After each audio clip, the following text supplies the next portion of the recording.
Sənə varlığımla mən bağlanmışdım yar. Bilməzdim bunun gerçək yüzü var. Sadəcə sevdim, sadəcə sevdim. Hər şey yalanmış, sonunda bildim. İncimişəm özümdən, sənin üzündən, sənin üzündən.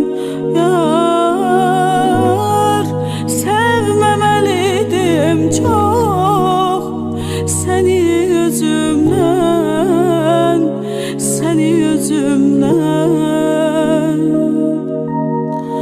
Hər gün səsilə yatır,